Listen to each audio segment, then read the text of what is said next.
कुंभ लगन वाले जातकों के लिए हम चर्चा कर रहे हैं राहु और शुक्र के कंजक्शन के लिए, और ये वीडियो अब आपके अष्टम भाव के लिए रहेगी। अष्टम भाव की बात करें तो यहाँ पर शुक्र आपके नीच की स्थिति में होंगे, जबकि राहु यहाँ शुक्र के साथ स्थित होंगे। तो शुक्र आपको सबसे पहले देखना होगा कि शुक्र किस प्रकार की स्थिति में है, क्या वो वक्री तो नहीं है, क्या वो अस्त तो नहीं है, या राहु के साथ अगर वो बैठे हैं तो किस प्रकार की स्थिति में वो हैं। देखिए यहाँ पे अब क्योंकि शुक्र नीच के हो चुके हैं, आपके चार्ट में वो 4th हाउस को भी रिप्रेजेंट कर रहे हैं और 9th हाउस को भी। ऐसा शुक्र आपके लिए मोस्टली अच्छा साबित नहीं होगा, भले ही ऐसा शुक्र आपको एक बार जीवन में धनवान अवश्य बनाएगा, आपकी आर्थिक स्थिति के हिसाब से वो आपको काफी आगे लेकर जाएगा, लेकिन वो काफी ज्यादा आपके लिए चुनौतीपूर्ण होगा। अपनी आर्थिक स्थिति को स्टेबल बनाए रखना आपके लिए काफी ज्यादा मुश्किल होने वाला है। अब ये सबसे ज्यादा जो कंजक्शन है रिश्तों पर इंपैक्ट डालेगा, जैसे कि आपकी मैरिड लाइफ पे, आपके रिलेशनशिप पे। यहाँ पे अब आपको सबसे पहले देखना होगा बुध को। बुध आपके चार्ट में कितनी अच्छी स्थिति में बैठे हैं, कितने वो वेल प्लेस्ड हैं। देखिए यहाँ पे अब शुक्र अगर जितने ज्यादा क्लोज होंगे राहु के, या फिर अगर शुक्र वक्री होंगे, तो और भी ज्यादा नेगेटिव इंपैक्ट यहाँ राहु का बढ़ेगा। इस केस में जब भी आप अपने इन लॉज के साथ डील करते हैं, आपके जीवन साथी के साथ डील करते हैं, तो आपको काफी ज्यादा सावधानी रखनी होगी। इस केस में कभी कभी ये देखने को मिलता है कि मैरिज के बाद या तो आपके पार्टनर के भी और आपके भी बहुत ज्यादा अफेयर वगैरह होने, हिडन रिलेशनशिप होने की संभावना होगी। लेकिन अष्टम भाव से ऐसा राहु और शुक्र का जो कंजक्शन है गेन अवश्य देगा, लेकिन आपको किसी भी रिश्ते के मामले में बहुत ज्यादा सावधानी यहाँ रखनी होगी जब भी आप अपने पर्टिकुलर किसी भी रिश्ते के साथ डील कर रहे हैं, आर्थिक मामलों में या किसी भी अन्य प्रकार के मामलों में। देखिए राहु और शुक्र का कंजक्शन अष्टम में उतना अच्छा साबित नहीं होने वाला। यहाँ पर जो भी आपको चेंजेस आएंगे उसमें काफ़ी ज़्यादा चैलेंजिंग स्थितियाँ बनेंगी आपके लिए लाइफ में, और ये काफ़ी हैवी ट्रांसफॉर्मेशन आपको दे सकता है। लेकिन आप यहाँ पर जो स्थिति आपकी लाइफ में एक्चुअल में आएगी उसको बहुत लंबे समय तक बनाए हुए नहीं रख सकेंगे। शुक्र यहाँ पे अब क्योंकि वो 4th लॉर्ड होकर आ रहे हैं, तो आपकी कोई भी अगर अपेक्षा है, जैसे अपने माता पिता के थ्रू धन संपत्ति पाने की या अपने इन लॉज के थ्रू अगर धन संपत्ति पाने की, तो वहां पर आप काफी ज्यादा डिससेटिस्फाई हो सकते हैं। अब आपको स्वयं को ही यहाँ सबसे ज्यादा ध्यान देना होगा। अगर आपको अष्टम भाव से कोई भी प्रकार से गेन हासिल करना है, किसी भी प्रकार का कोई भी अन्य काम आपका है अष्टम से रिलेटेड, इसके साथ ही क्योंकि शुक्र नवम के भी स्वामी, तो ये कंजक्शन आपको फॉरेन टूर करने या फॉरेन से गेन प्राप्त करने के मामले में ज़्यादा अच्छे से सपोर्ट कर पाएगा। लेकिन जब मैरिज की बात आती है, रिलेशनशिप की बात आती है, तो आप अपने पार्टनर से काफ़ी ज़्यादा डिससेटिस्फाई हो सकते हैं। स्त्रियों के केस में अगर इस कंजक्शन को देखा जाएगा तो ऐसे स्त्रियों में काफ़ी ज़्यादा हिडन टैलेंट होगा, उनमें हिडन कुछ ऐसी क्षमताएं होंगी जो वास्तव में उनको भी नहीं पता। ऐसे केस में क्योंकि ऐसा इसलिए होगा, शुक्र स्त्री को ही रिप्रेजेंट करते हैं, लेकिन ऐसी स्त्रियाँ यहाँ पर अगर मंगल जैसे ग्रह का प्रभाव हो तो काफ़ी कैरेक्टरलेस हो सकती हैं, या वो अपना कोई ना कोई रिलेशनशिप छुपा रही हैं, या तो अपना कोई हिडन अफेयर वगैरह छुपा रही हैं। देखिए पुरुषों के केस में ये स्थिति काफ़ी ज़्यादा चैलेंजिंग होगी, क्योंकि एक तरफ जहाँ शुक्र यहाँ नीच की स्थिति में होंगे, वैसे ही आपके जो सप्तमेश हैं वो भी सूर्य हैं। ऐसे में आपको सूर्य को तो सबसे पहले देखना ही होगा, और सप्तम भाव में बैठे हुए ग्रह को भी। लेकिन आपके लिए शुक्र आपकी वाइफ को रिप्रेजेंट करते हैं, और अगर शुक्र नीच के बैठे हैं राहु के साथ, तो आपका किसी और से अफेयर होना, रिलेशनशिप होना, इवन मैरिज से पहले भी और मैरिज के बाद भी, इसकी संभावना काफ़ी प्रबल होगी। जो भी आपकी लाइफ में पार्टनर आएगा वो आपके लिए काफ़ी डोमिनेटिंग होगा, उसके साथ आपकी अंडरस्टैंडिंग उसमें में नहीं बनेगी, तो पार्टनर आपको काफ़ी डोमिनेट करके रख सकता है, बट आप किसी और की तरफ अट्रैक्ट होंगे, किसी के साथ रिलेशनशिप में जाएंगे, अफेयर वगैरह में जाएंगे।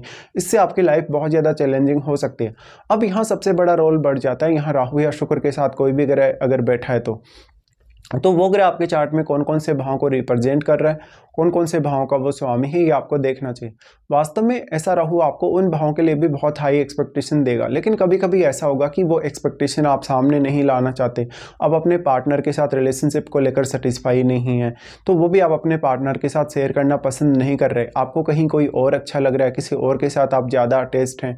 ऐसे में आप उस पर्सन को अपनी लाइफ में लाना चाहते हैं, तो यहाँ पर आपकी बहुत सारी ऐसी हिडन फीलिंग्स या ऐसी हिडन चीज़ें हैं आपकी लाइफ में जो आप किसी के भी सामने नहीं कहना चाहते या नहीं लाना चाहते। ऐसे केस में जिनसे भी आपके अफेयर होंगे, रिलेशनशिप होंगे, वो काफ़ी ज़्यादा सेक्रेट होने की संभावना होगी। अब यहाँ पे अगर यहाँ देखना पड़े आपको कि कौन कौन से प्लैनेट यहाँ राहु या शुक्र के साथ स्थित हैं, जो भी प्लैनेट यहाँ राहु या शुक्र के साथ स्थित हैं वो कोई बहुत फायरी नहीं होने चाहिए, बहुत एग्रेसिव प्लैनेट नहीं होने चाहिए, नहीं तो आपके मैरिड लाइफ में बहुत ज़्यादा चैलेंजिंग सिचुएशंस होंगी, जैसे कि सेपरेशन या इवन डिवोर्स। लेकिन यहाँ पर फिर भी आपके सप्तम भाव में बैठे हुए प्लैनेट पे जरूर विचार कर लें, और अपने सप्तमेश सूर्य पर भी, जब भी आप डिवोर्स की बात करते हैं, सेपरेशन की बात करते हैं, क्योंकि राहु और शुक्र का ये कंजक्शन सिर्फ आपका अफेयर या रिलेशनशिप बताता है। यहाँ पर आपका सेपरेशन या डिवोर्स की उतनी संभावना नहीं होगी, हालांकि इसके लिए सप्तम भाव सबसे ज़्यादा मैटर करेगा और सप्तमेश। देखिए राहु और शुक्र का इस तरीके से यहाँ पे अष्टम में आना ये आपके लिए आर्थिक मामलों में काफ़ी चुनौतियां लाएगा, क्योंकि ये इतना ज़्यादा आपको हाई एक्सपेक्टेशन देगा अपनी लाइफ को जीने के लिए, जहाँ पर आप कभी भी सेटिस्फाई नहीं होंगे। आपको कितना भी धन मिल जाए, कितनी भी आपको संपत्ति मिल जाए, या कितना भी ज़्यादा आप धनवान हो जाएं, लेकिन आपके लालच की वजह से, आपकी बहुत हाई एक्सपेक्टेशंस की वजह से आपको नुकसान होने की पॉसिबिलिटी उतनी ही अधिक होगी। और ये चैलेंजिंग सिचुएशन आपके लिए और भी ज़्यादा तब बढ़ जाएंगी जब राहु या शुक्र के साथ यहाँ कोई बहुत एग्रेसिव प्लैनेट बैठा है, कोई बहुत फायरी ग्रह बैठा है, जैसे कि मंगल बैठा हो, इवन अगर सूर्य जैसा प्लैनेट यहाँ बैठा हो तब भी। अब आपको यहाँ देखना होगा राहु के एस्पेक्ट्स के हिसाब से और शुक्र की दृष्टियों के हिसाब से। तो राहु सबसे पहले आपके 12th हाउस पे अपनी दृष्टि डालते हैं। देखिए ऐसा राहु आपको फॉरेन के थ्रू काफ़ी गेन दे सकता है, आपको हिडन रिलेशनशिप या अफेयर दे सकता है। मैरिज के दृष्टिकोण से राहु की 12th हाउस पे जो दृष्टि उतनी अच्छी नहीं है, बट ये दृष्टि आपको तब सबसे ज़्यादा सपोर्ट करेगी जब आपका फॉरेन से कोई इनकम सोर्स होगा, आप फॉरेन सेटल होने के लिए देख रहे हैं, फॉरेन जाने के लिए देख रहे हैं। इसके अलावा कहीं ना कहीं रिश्तों को लेकर आपकी लाइफ में बहुत ज़्यादा एक प्राइवेसी सी दिखेगी आपको। अब क्योंकि 12th हाउस आपका बेडरूम है, तो 12th हाउस में बैठा प्लैनेट आपके लिए बहुत ही ज़्यादा इंपॉर्टेंट है साथ में। तो 12th हाउस में बैठा हुआ प्लैनेट भले किसी भी प्रकार का प्लैनेट है, लेकिन राहु उस पर अपना प्रभाव डाल रहे हैं। तो वो प्लैनेट किस प्रकार का है, राहु के साथ किस प्रकार से वो संबंध रखता है, साथ साथ में राहु यहाँ कितना ज़्यादा इंपैक्ट डाल पा रहे हैं आपके 12th हाउस पे, ये आपको देखना चाहिए। वास्तव में वैसे तो राहु अपने साथ बैठे हुए ग्रह को ही सबसे ज़्यादा मल्टीप्लाई करते हैं, लेकिन राहु यहाँ 12th हाउस पर जो दृष्टि डाल रहे हैं, यहाँ 12th हाउस में बैठे हुए ग्रह की क्वालिटीज़ को भी यहाँ राहु काफ़ी मल्टीप्लाई करने की कोशिश करेंगे। तो उस ग्रह का भी बहुत मेजर इंपैक्ट आपकी मैरिड लाइफ या आपके रिलेशनशिप पर आएगा ही। इसके साथ ही साथ क्योंकि ये बेडरूम का घर है 12th हाउस, तो यहाँ पे 12th हाउस में कोई बहुत एग्रेसिव प्लैनेट नहीं होना चाहिए, नहीं तो आपके डिससेटिस्फेक्शन की वजह से आप अपने पार्टनर के साथ काफ़ी ज़्यादा इश्यूज देखेंगे, इवन बहुत लड़ाई झगड़ा भी। इसके साथ ही सिर्फ और सिर्फ राहु यहाँ आपको काफ़ी ज़्यादा एक अच्छी ऐसी स्थिति दे सकता है फॉरेन जाने के बाद या वहाँ सेटल होने के बाद, जहाँ पर आप अपने कैरियर को लेकर काफ़ी कुछ अच्छा कर सकते हैं। राहु और शुक्र दोनों का ही प्रभाव फिर आपके सेकंड हाउस पे होगा। अब सेकंड हाउस में क्योंकि ऑलरेडी केतु स्थित है, यहाँ जितना भी एनर्जी आपके सेकंड हाउस के पास जा रहा है, सारा एनर्जी यहाँ एब्जॉर्ब हो रहा है, और उस एब्जॉर्ब होने की वजह से यहाँ आपको काफ़ी ज़्यादा नुकसान होगा। यहाँ पर केतु के साथ बैठा हुआ प्लैनेट भी उतना ही ज़्यादा डिक्रीज हो रहा है, उसकी क्वालिटीज़ भी बहुत ज़्यादा डिक्रीज हो रही हैं।